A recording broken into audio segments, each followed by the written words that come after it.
Imagine this. You walk into a stylish, high-end restaurant with the person you love. The lighting is soft, the music is elegant, and the smell of fresh dishes fills the air. You've been looking forward to this dinner all week. You made the reservation days in advance, even double-checked it before arriving. You sit down, your food is served, and everything feels perfect. Until suddenly, a sharp voice cuts through the restaurant like a blade. "I want you two out of here now." In that instant, every head in the room turns. Conversations stop. Forks freeze mid-air. And just like that, the beautiful evening you planned begins to unravel. Standing over the table is the owner himself, Mr. Harris, a tall man in a crisp navy blazer, his face flushed with irritation. Marcus and Samantha, the young couple enjoying their dinner, look up in disbelief. Marcus furrows his brows. Why would they leave? They just got their meals. Samantha, calm but firm, reminds Harris they have a reservation and even shows him the confirmation on her phone. But Harris only sneers, claiming it doesn't matter because he needs this table for someone more important. Marcus pushes back, insisting they paid just like everyone else and deserve the same treatment. But Harris, muttering under his breath, storms away. Instead of cooling off, Harris corners the waitress who seated them. His tone is harsh, his words filled with contempt. He points toward Marcus and Samantha, lowering his voice so no one else can hear. "Why did you seat them? I told you I don't want their type in here tonight." The waitress looks shocked. She reminds him that they had a confirmed reservation, but Harris doesn't care. Tonight is special. The restaurant is about to be sold, and the potential buyer is on his way. Harris doesn't want the buyer's first impression ruined by seeing a black couple seated in the center of his restaurant. His prejudice is laid bare. Moments later, the waitress returns to Marcus and Samantha with an awkward smile.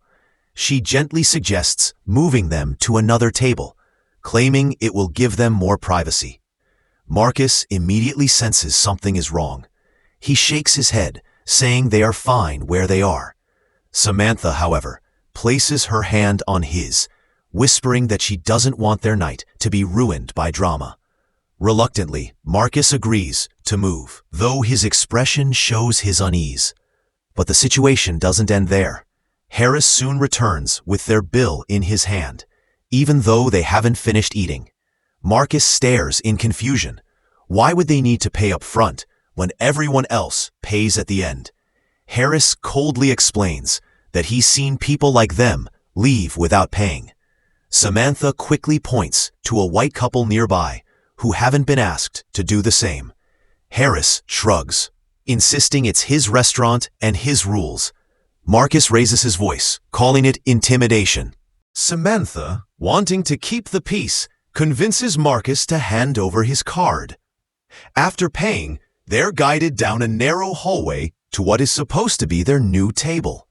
But when the waitress opens the door, Marcus and Samantha are stunned. It isn't a dining space at all. It's a dusty storage room with a small table shoved in the corner. Samantha folds her arms in frustration, declaring this unacceptable. The waitress looks apologetic, whispering that her hands are tied. They demand to speak with Harris again. Meanwhile, Harris is busy entertaining the potential buyer in the lounge. He greets him warmly, boasting about his restaurant's class and reputation. But before their conversation can continue, the waitress signals that there's trouble again. Harris groans, storms back to the hallway, and lashes out at Marcus and Samantha. "You people always think you're owed special treatment." Marcus remains calm, his voice steady. "We don't want special treatment. We just want the same treatment as everyone else." Harris scoffs, insisting that putting them in storage is equal treatment. Samantha narrows her eyes and calmly states, "No, that's why we're about to post this video." Harris laughs arrogantly, convinced it won't matter. But as soon as he leaves, Marcus takes out his phone and uploads the entire incident online. Back in the lounge, Harris returns to the buyer with a smug smile, apologizing for the troublemakers he had to deal with. But the buyer's expression is stone cold. Without saying a word, he holds up his phone. Playing on the screen is the very video Marcus just posted. Harris's face drains of color. He stammers, asking how the buyer got the video so quickly. The buyer leans back, his voice cool and sharp. "From my general manager, he posted it." Harris freezes, unable to process what he just heard. At that moment, Marcus and Samantha walk confidently into the lounge. Marcus looks Harris directly in the eye and says calmly, "So, I see you've met my boss." The buyer nods. "Funny enough, Marcus is the general manager I was telling you about." Harris's jaw drops. The very man he tried to humiliate is not just a customer. He's the right hand of the buyer. Suddenly, all of Harris's arrogance crumbles.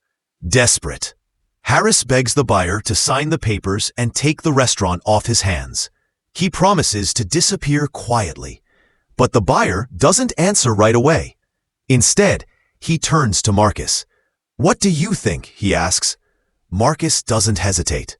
With calm confidence, he replies, "I think you shouldn't do business with someone like him. Walk away. Let him sink." Harris's forced smile fades completely. The deal he worked so hard to protect is gone. His prejudice didn't just ruin a dinner, it destroyed his future. And just like that, life flipped the script. Harris thought his power and money gave him control, but in the end, his hatred left him powerless.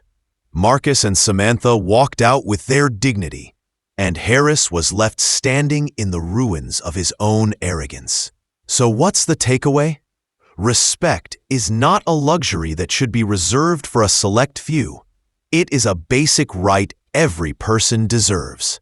No matter the color of your skin, the background you come from, or the job title you hold, every human being deserves dignity. Harris lost everything because he never understood that truth. Now, let me ask you this.